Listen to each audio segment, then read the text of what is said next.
Imagine donating your most precious possession to a good cause, only to regret it the moment it's gone. In old Japan, mirrors weren't just vanity tools. They held a woman's soul, and when one refused to melt into a sacred bell, the regret became eternal. Today on Fixations Japan, we dive into Lafcadio Hearn's haunting of a mirror and a bell, a tale of greed, shame, suicide, and a ghost who promises riches. If you can just break the unbreakable. Welcome to the Kwaidan vibes.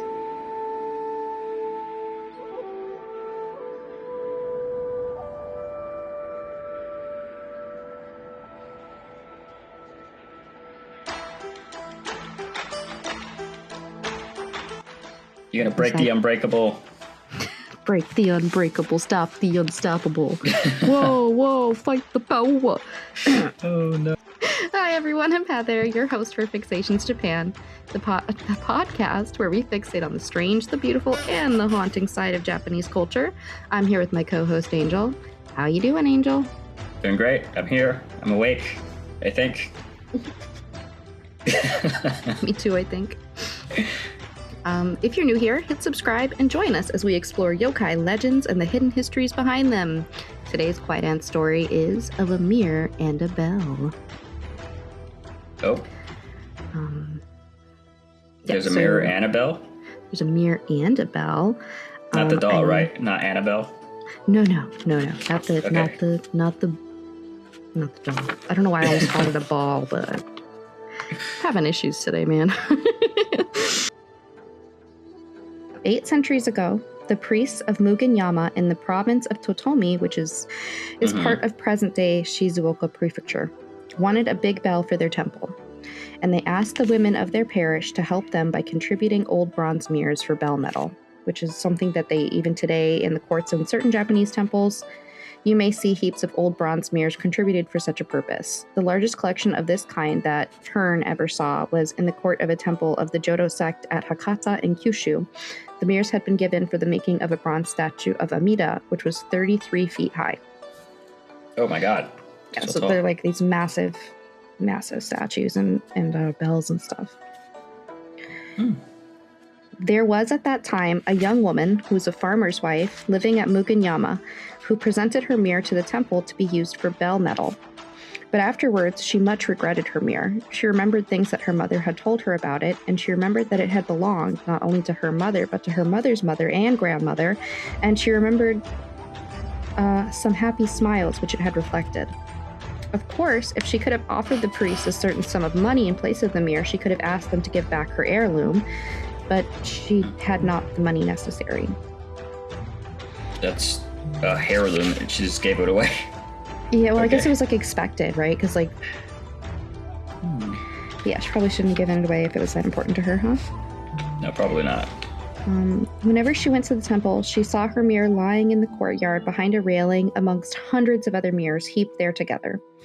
She knew it by the Shochikubai in relief on the back of it, those 3 fortunate emblems of pine, bamboo, and plum flower, which delighted her baby eyes when her mother first showed her the mirror. She longed for some chance to steal the mirror and hide it, that she might thereafter treasure it always. But the chance did not come, and she became very unhappy, felt as if she had foolishly given away a part of her life. She thought about the old saying that a mirror is the soul of a woman, a saying mystically expressed by the Chinese character for soul upon the backs of many bronze mirrors. Yeah. And she feared that it was true in weirder ways than she had before imagined. But she could not dare to speak of her pain to anybody. So she was really ashamed of the fact that she gave up this mirror, and also ashamed of her feelings for wanting to get the mirror back, and it's part of my soul. She's having all these. Oh no. She's reeling, man. She's not okay with us. I don't think she should have gave it away. I mean, that sounds like they had plenty of mirrors. It sounds like it, right? That whole pile of them. The massive pile. Now, when all the mirrors contributed for the Mugenyama bell had been sent to the foundry, the bell founders discovered that there was one mirror among them which would not melt. Ooh, again and again, they tried to melt it, but it resisted all their efforts. Evidently, the woman who had given that mirror to the temple must have regretted the giving. She had not presented her offering with all her heart, and therefore her selfish soul, remaining attached to the mirror, kept it hard and cold in the midst of the furnace. Oh wow. That's crazy. Maybe she's getting her mirror back. Maybe. We'll see. You can only hope. That would be the happy ending, huh? Of course, everybody heard of the matter, and everybody soon knew whose mirror it was that would not melt. And because of this public exposure of her secret fault, the poor woman became very much ashamed and very angry. And as she could not bear the shame, she drowned herself, after having written a farewell letter containing these words. When I am dead, it will not be difficult to melt the mirror and to cast the bell, but to the person who breaks that bell by ringing it, great wealth will be given by the ghost of me. I don't know how she expects to get wealth. Like, she doesn't. Do ghosts have wealth? I don't know. That's a good question. Thinking on it now, it's like, how would her ghost give you wealth? Like, ghosts can ghosts just make money? Can they just and like just money falls out of their fingertips? Like, maybe they just like give you max luck, stats or something. Boost your luck stats, yeah. So like you just walk, or they boost your persuasion stats. You can just walk up and someone's just like, here you go. Oh man. You must know that the last wish or promise of anybody who dies in anger or performs suicide in anger is generally supposed to possess a supernatural force. After the dead woman's mirror had been melted and the bell had been successfully cast, people remembered the words of that letter. They felt sure that the spirit of the writer would give wealth to the breaker of the bell. And as soon as the bell had been suspended in the court of the temple, they went in multitude to ring it. With all their might and main, they swung the ringing beam, but the bell proved to be a good bell, and it bravely withstood their assaults. Nevertheless, the people were not easily discouraged. Day after day, at all hours, they continued to ring the bell furiously, caring nothing whatever for the protests of the priests. So the ringing became an affliction, and the priests could not endure it, and they got rid of the bell by rolling it down the hill into a swamp. The swamp was deep and swallowed it up. Yeah. Can't ring the bell anymore. That was a lot of ringing. That must be really bad. The ringing 24/7 would drive me nuts. Not just like gentle ringing, because she was like, you gotta break it. So like they must have been bashing that thing, like, oh my god. And that was the end of the bell. The bell was rolled into the swamp. Only its legend remains. And in that legend, it is called the Mugen Kane, or the Bell of Mugen. The Mugen Kane, huh? Yeah. So this is where he takes an aside to talk about this Japanese idea called nazo-reiru. That's wild, though, that they had to like get rid of the bell from how much they could have just like restrict access from how many people were actually getting in there ringing that thing. The people believed in this superstition so much that like they were like, no, her ghost is going to make me rich. That they were really like gonna go try and break this brand new bronze bell. It's like it's very hard to break a bronze bell. Especially like a brand new one? Yeah, that thing had just been cast. Like, they could have just, put the fire under it a little bit. I don't know, because she specifically said that you had to break the bell by ringing it. Do you think she thought about that? Like, people are just going to go ring this bell real hard, and I think so. I think she's trolling. And it's my revenge. They'll never forget him. They made a legend out of her. Oh boy. All right. Now, there are queer old Japanese beliefs in the magical efficacy of a certain mental operation implied, though not described, by the verb nazo-reiru. Nazo-reiru. That's a lot. All right. The word itself cannot be adequately rendered by any English word, for it is used in relation to many kinds of mimetic magic, as well as in relation to the performance of many religious acts of faith. Oh. Okay. Common meanings. There's no English word? There's not an English word that, fits properly. Magic. Kind of. Common meanings of nazo-reiru, according to dictionaries, are to imitate, to compare, to liken, but the esoteric meaning is to substitute, in imagination, one object or action for another, so as to bring about some magical or miraculous result. Okay. For example, you cannot afford to build a Buddhist temple, but you can easily lay a pebble before the image of the Buddha with the same pious feeling that would prompt you to build a temple if you were rich enough to build one. The merit of so offering the pebble becomes equal, or almost equal, to the merit of erecting a temple. You cannot read the 6,771 volumes of the Buddhist texts, but you can make a revolving library containing them, turn round by pushing it like a windlass, and if you push it with an earnest wish that you could read the 6,771 volumes, you will acquire the same merit as the reading of them would enable you to gain. So they like upload it into their brain. And they're also saying so that like they get that knowledge, more like they get that like the merit, like they get because you were genuinely wanting. I genuinely want to visit Japan and live there, so I get the same merit as living. Put the pebble down. Yeah, I have my pebble. Pebble down over there. That's it sounds like if they put the pebble thing in front of what they were saying is like becomes like a shrine. Is that what it is? I guess they're saying like it was like it will perhaps suffice. Like it's like I don't physically have the ability to visit and move to Japan right now, but because I want to really bad, and I really appreciate Japanese culture, like in a sense that I am also there somehow. I don't know. It's kind of a confusing, and I don't think my example's working. It's kind of confusing. Like a poor man's shrine, basically. That's what it feels like. Right. So much will perhaps suffice to explain the religious meanings of Nazoreru. So it's kind of like a religious magical thing. You're substituting one thing for another thing because you can't do the other thing. Oh, okay. Yeah. Okay. So the magical meanings could not all be explained without a great variety of examples, but for present purposes, the following will serve. If you should make a little man of straw for the same reason that Sister Helen made a little man of wax, I don't know who Sister Helen is. She's Helen. Yep. Helen, yeah. And nail it with nails, not less than 5 inches long, to some tree in a temple grove at the hour of the ox. What is the 2-hour period between 1 and 3 a.m.? And if the person imaginatively represented by that little straw man should die thereafter in atrocious agony, that would illustrate one signification of Nazoreru. So like a voodoo doll. Like a voodoo doll. It's literally a voodoo doll. Yeah, like they become the doll. Basically. Yeah, so it's kind of like that. Like it's one thing in place of another thing.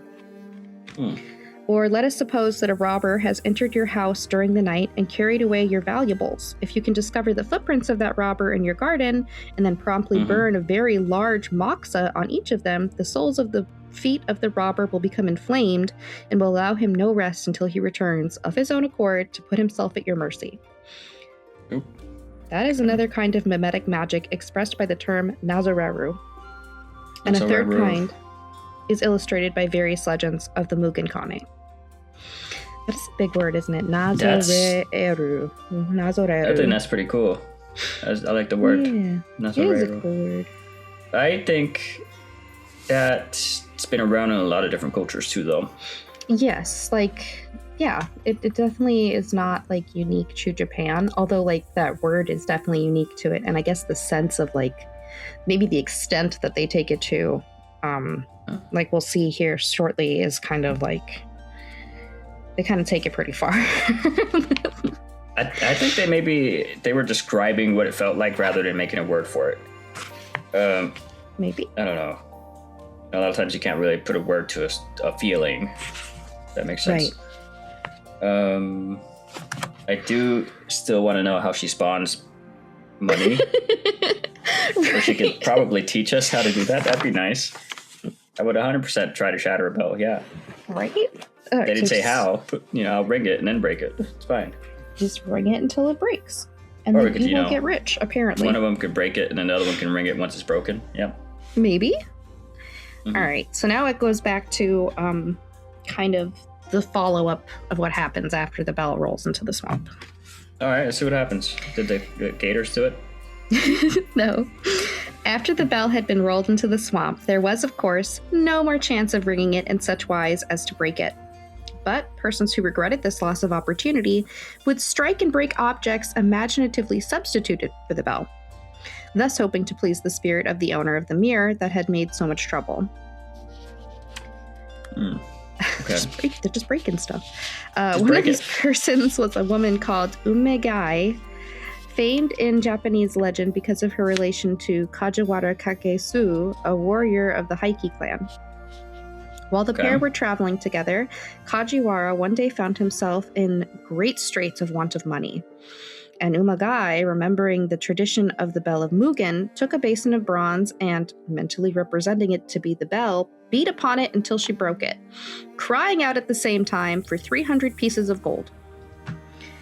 Oh, A guest that's of specific. the specific amount she needed. A guest of the inn where the pair were stopping made inquiry as to the cause of the banging and the crying, and on learning the story of the trouble, actually presented Umegai with the 300 ryo in gold. Okay.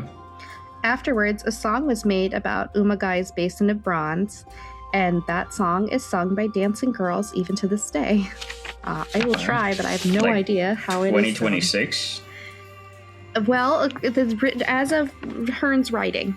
We could look it up. I don't know, but as of the writing in the story. Oh, yes. man. So, Umegai no chozubachi tataite okane ga deru naraba. I don't know how it goes. Minasan ni uke wo sore to no mimasu. Which means... What does it mean? If by striking upon the wash basin of Umegai, I could make honorable money come to me, then would I negotiate for the freedom of all my girl comrades. That's what that means. Noted. If you want to get haunted, let Heather read something in a foreign language. Someone who's actually Japanese is going to be like, dude, you butchered all of that. And I'm going to be like, hey, Jay, I'm sorry. Duolingo really is not like others. Just doing my best. Damn it, Duo. Oh, man. I'm just glad it's not in Latin. My God. Oh, my God. Well, like, some of this is interesting. I could go on about Japanese pronunciation of things, because, like, I know a little bit, but I'm not, like, obviously a master. Yeah. So, like, I did my best with the knowledge that I have, but I just, let's see. What is my streak I think you did all right, even though I didn't understand it, but, you know. I'm on 581 days, all right? This is what 581 days of Duolingo's gotten me so far. It's not bad. Oh, my God. It's really good. After this happening, the fame of the Mugen Kane became great, and many people followed the example of Umegai, thereby hoping to emulate her luck. So they heard that she did this, and they were like, I'm gonna do it too. Among these folk was a dissolute farmer who lived near Mugenyama on the bank of the Oigawa. Having wasted her substance in riotous living, that's a fun way of putting it. Riotous. This farmer made for himself, out of the mud in his garden, a clay model of the Mugen Kane, and he beat the clay bell and broke it, crying out the while for greater wealth. Oh, 300 coins. Give me them. Right now.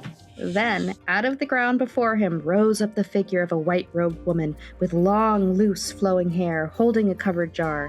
And the woman said, I have come to answer your fervent prayer, as it deserves to be answered. Take, therefore, this jar. So saying, she put the jar into his hands and disappeared. I got Uber Eats. He got Uber Eats, but for money. Into his house, the happy man rushed to tell his wife the good news. He set down in front of her the covered jar, which was heavy, and they opened it together, and they found that it was filled up to the very brim with... But no, I really cannot tell you with what it was filled. Water. The end. That's how he ends it. The end. Definitely filled with air.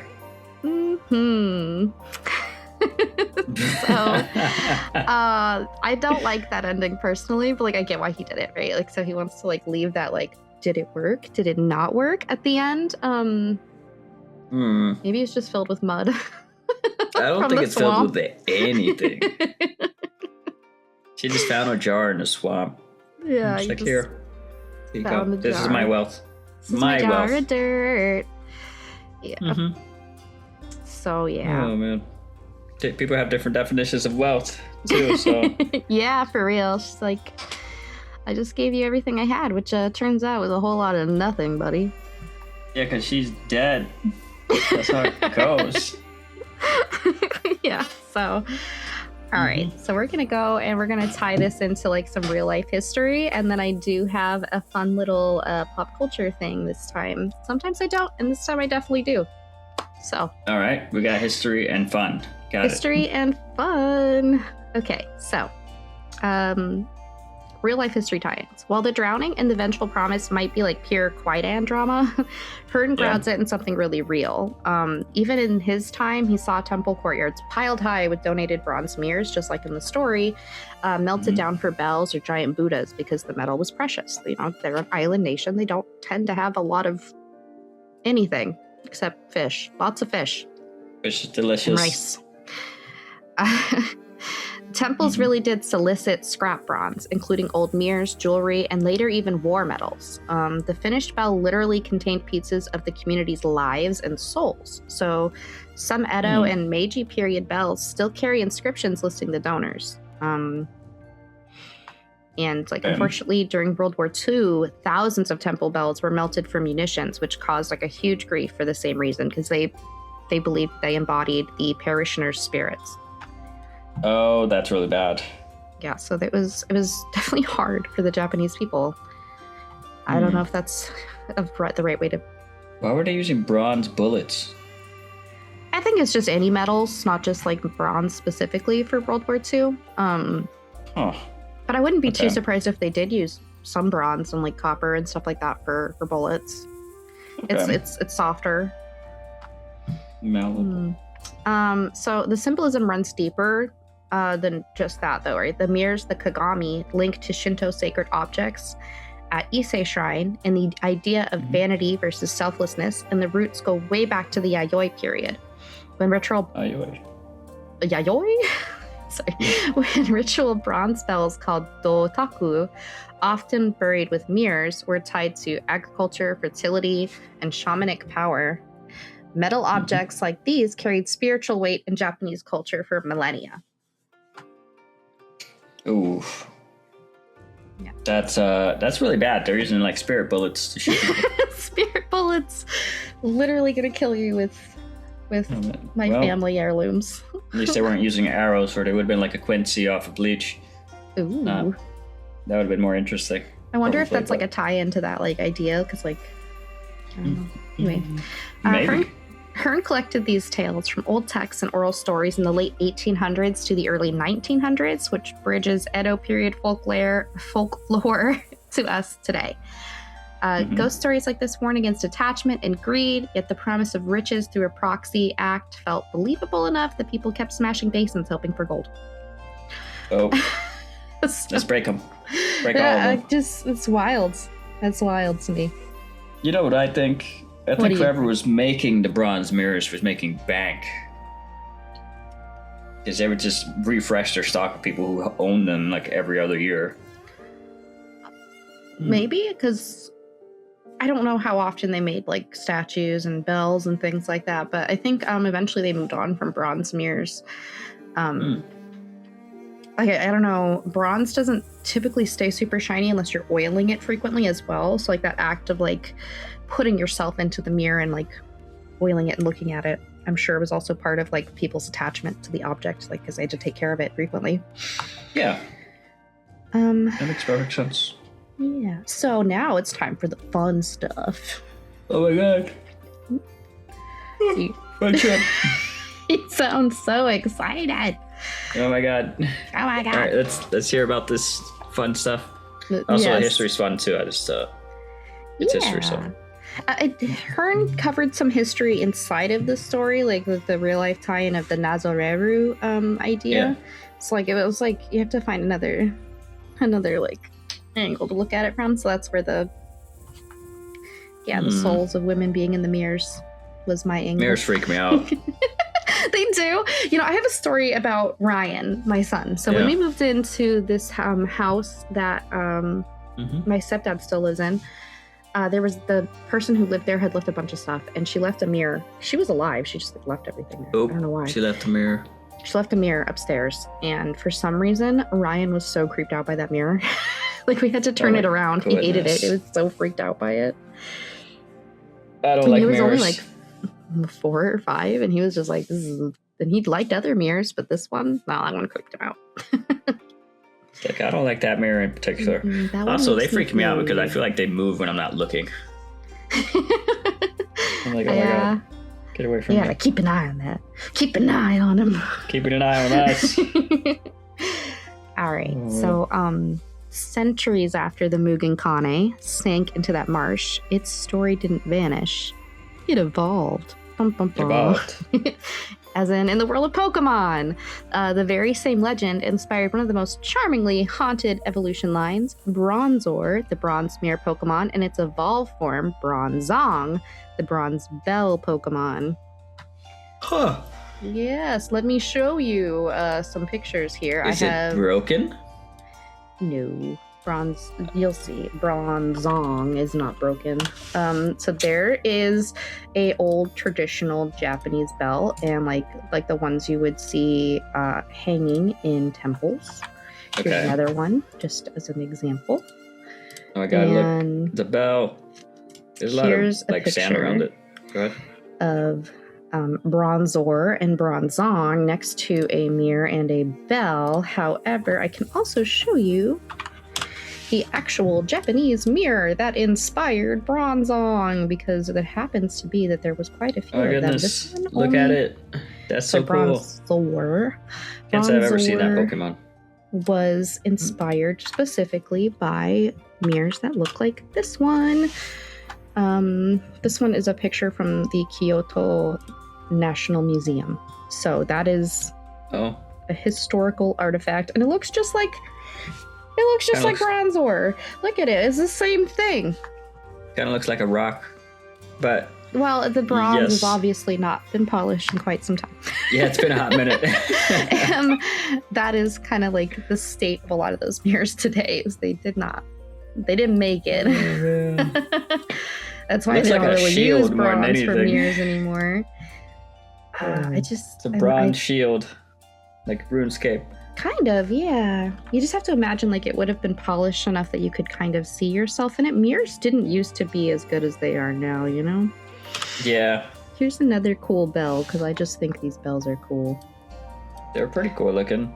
Yeah. They do a lot of designs on them, I will say. Yes, I like the bumps on that one. It's just really bumpy. And then good luck trying to break that thing. Oh my goodness. Right, let's see how thick that yeah, it is not thin, and no wonder it needed so many mirrors. No wonder they threw it in a swamp. Yeah, they were like, this thing's loud. All right, so that and I mean, like, I feel like they should have a Digimon evolution too at the end of it, where it just turns into Ghost Lady. Yep, that would be fun. I don't see why they couldn't do something like that in the future. Bronzor and Bronzong are both psychic steel types, I believe. So like they're not even ghost types. They're just metal. They're metal. Yeah. They're very metal.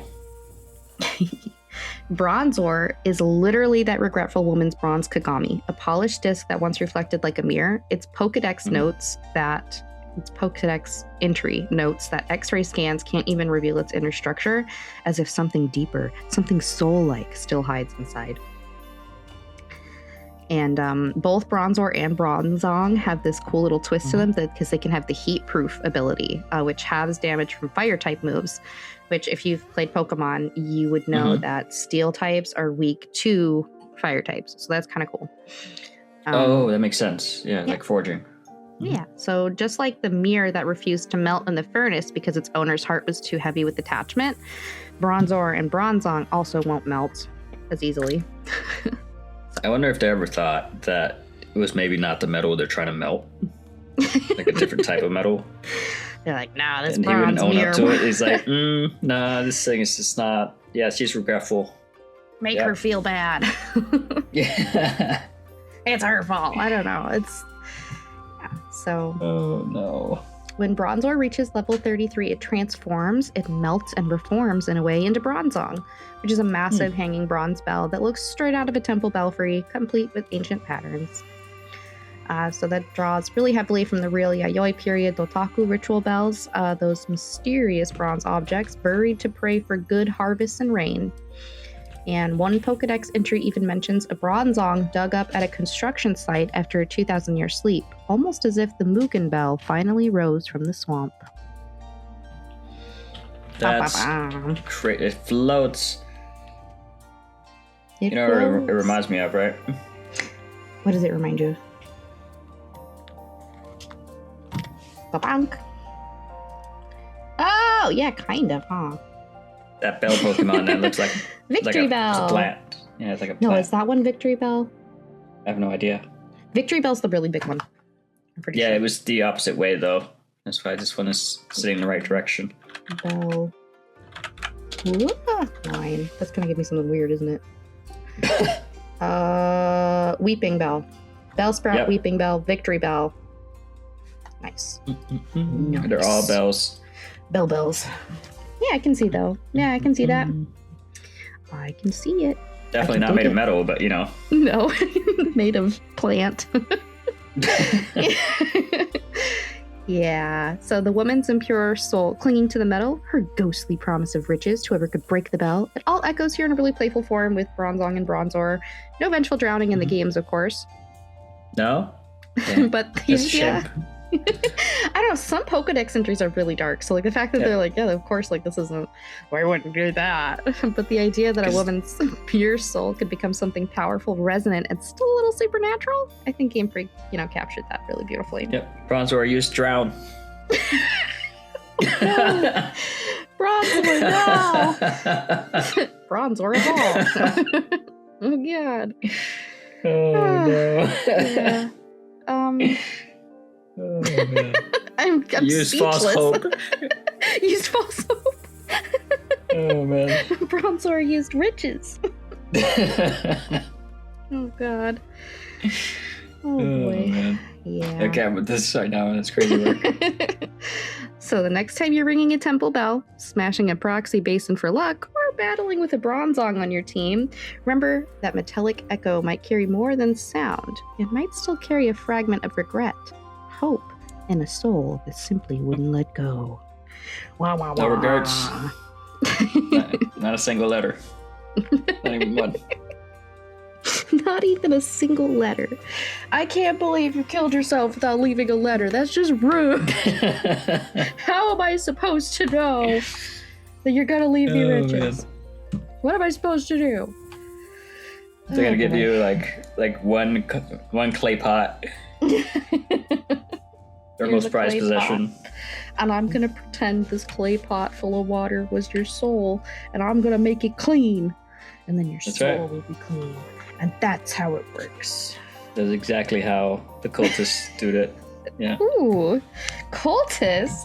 Japan has a lot of cults. A lot of really dangerous cults. I wouldn't be surprised. Oh boy. Some areas are really so eerily quiet, like there's nothing else to do. I don't know. The bell sank into the swamp, but the spirits promised. Okay. Let me rewind that. Reverse. So the bell sank into the swamp, but the spirits' promise is still out there. Maybe. Would you ring a cursed bell for riches? Perhaps. Would you smash a basin in her name? That sounds like a lot of effort. I feel like I could make the money by the time I break that thing. So maybe it depends. Like 300 gold is a lot of gold, except in World of Warcraft. That's nothing these days. 300 gold will get you like one health potion. Not even, actually. Pretty sad. Pretty bad these days. Depends on the potion, I guess. Yeah, do you guys know of any other pop culture references that are, related to this story? Drop your thoughts in the comments because we're totally obsessed. Personally, I'm very obsessed with the story. I've been talking about it since I read it. I was like, what is happening? Especially the plant types. Especially the plant types, yeah. Yep, so next time we've got more Kwaidan chills as we keep making our way through the collection. But for today, that's Of a Mirror and a Bell. Thanks for listening to Fixations Japan. If you found this interesting, share it with someone who loves folklore or Japanese history, and join us next time for more Kwaidan tales. Until then, have a wonderful day. Yeah, and don't remember, forget to like and subscribe. If you like what we do here, follow us on Spotify. You can also find us on YouTube. And we're still getting started everywhere else, so mostly YouTube and here. We got talking faces. We have little cute faces on YouTube, okay? They're pretty cute. I drew them myself. Yep. So don't judge me too hard, all right?